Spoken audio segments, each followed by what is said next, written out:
To use WhatsApp, you must first verify your phone number. Here's how to get started. Open WhatsApp.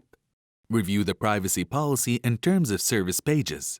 Tap Agree and Continue to accept the terms of service. Enter your country code and phone number.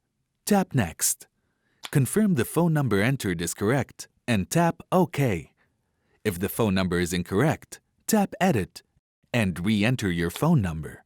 Enter the verification code you received via SMS or tap Call Me to receive an automated phone call with the code instead.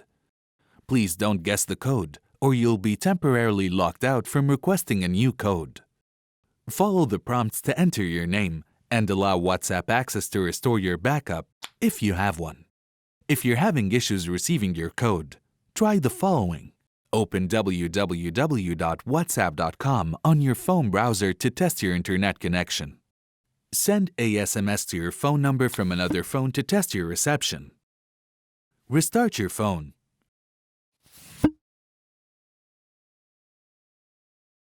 Delete and reinstall the latest version of WhatsApp. If you're traveling, you can use the Call Me option to receive the verification code via voicemail. If you don't have voicemail access, you can try enabling roaming via your phone settings. Note, this may result in additional charges from your network provider. To see more WhatsApp tutorials, subscribe to WhatsApp on YouTube.